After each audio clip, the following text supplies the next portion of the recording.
What is going on, guys? It is Wrestlelamia here, back with another video. Join us now as we look at this week's edition of Dynamite, as well as the wildest news stories and rumors you need to know, including WWE has a big secret regarding CM Punk's contract, is AEW slowly dying, an AEW Star Unhappy in AEW, Alexa Bliss gives birth, and much more. Be sure to subscribe and hit that notification bell for daily wrestling videos, and follow us on Facebook for exclusive lists. Also check out our new website, Wrestlelamia.com. Now, as always, we won't recap the show, but just look at the good, the bad, and the downright ugly. As always, we start off with the good as number 1, the Continental Classic is heating up. Does AEW have too many tournaments? Well, not if they provide exciting matches like the AEW Galaxy saw last night. The tournament to crown AEW's first Triple Crown winner has allowed AEW to book some must-see matches without having to spend weeks building storylines for them. It also allowed AEW to storylines out of the tournament itself. Number 2, MJF puts over Joe. MJF cut another terrific promo, well, big surprise, where he put over Samoa Joe as a wrestler who defied conventional wisdom and succeeded on his own terms. While some fans are wisely skeptical whether MJF is playing with the fans again, especially since some suspect him being the devil, this was the type of promo wrestling needs more of. Joe vs MJF is a classic waiting to happen, but it doesn't hurt to have MJF to recognize Joe's greatness while also promising he'll defeat him nonetheless. MJF even name-dropped WWE, saying unfortunately his talents weren't fully recognized and he wasn't afforded the opportunity to be a world champion in WWE. Is this actually the first time that MJF has actually talked negatively of WWE? Normally he's quite positive of it, but in a trolling way. Number 2, Adam Copeland Edge is no dummy.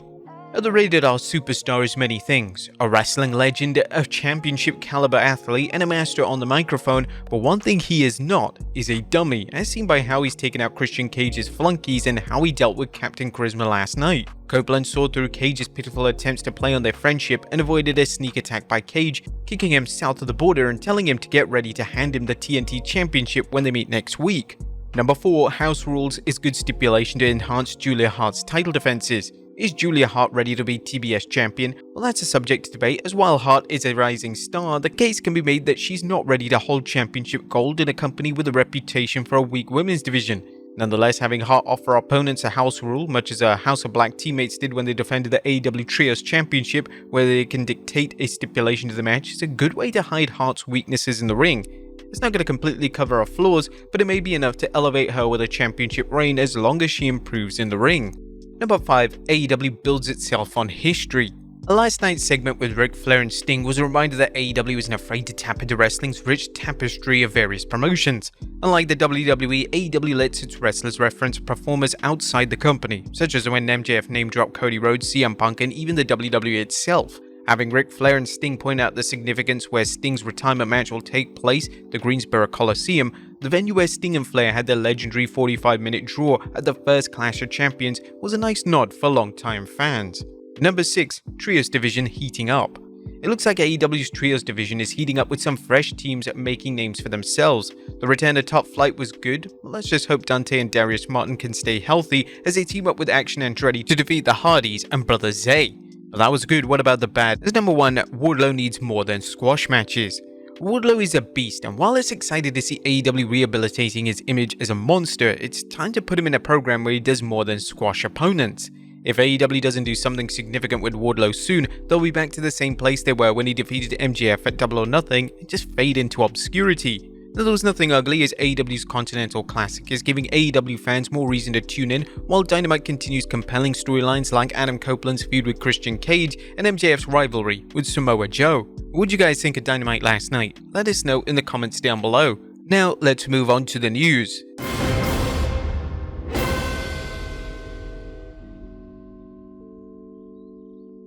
Now, first story looks at the WWE secret in CM Punk's contract. Does the WWE have a contract clause in place to prevent any CM Punk meltdowns? While Punk's return is apparently going smoothly with WWE personnel, a new report from Fightful Selects suggests the WWE may have a clause built into Punk's contract to deal with any meltdowns.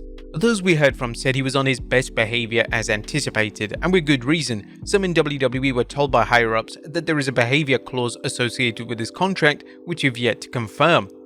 One potential contract stipulation could be what is known as a morals clause.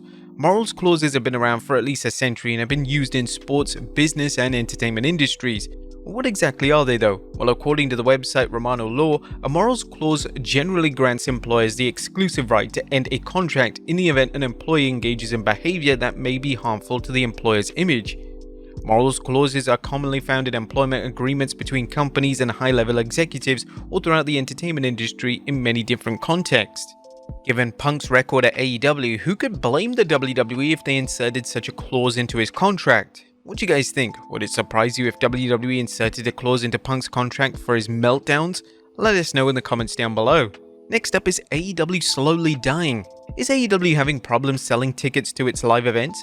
While AEW's ticket sales for its All-In show at Wembley Stadium were phenomenal, a screenshot has made the rounds of the hard cam site on AEW and it's looking completely empty. Is this an indication that AEW's fans are slowly depleting? Should AEW move to smaller venues? Let us know in the comments down below. Next up, Mercedes Money training for an in-ring return. Mercedes Money begins training for an in-ring return, fueling speculation about what's next for her. The wrestler, best known for her work in WWE as Sasha Banks, has been out of action since injuring her ankle at the 21st May New Japan Pro Wrestling Strong Resurgence event. And now Money has shared a video showing her training in the ring, and the video has Money fans excited at the prospect of what's next for her.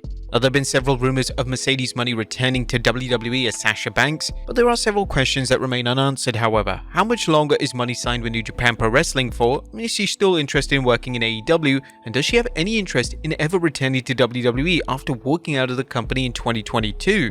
There have been reports that have stated that Triple H has been interested in bringing Money back, but will it happen? Do you think that she'll return to WWE? Let us know in the comments down below. Next up, Santos Escobar issues ultimatum to Randy Orton. As Santos Escobar is warning Orton ahead of the Viper's upcoming appearance on SmackDown on 1st December. In case you missed it, the news is that the Viper is being advertised for Friday's show. While there's speculation that Orton is heading to SmackDown for revenge on the Bloodline, it's unknown what Randy's role is this Friday. Whatever the case, former LWO member Santos Escobar is issuing a warning to Orton ahead of time.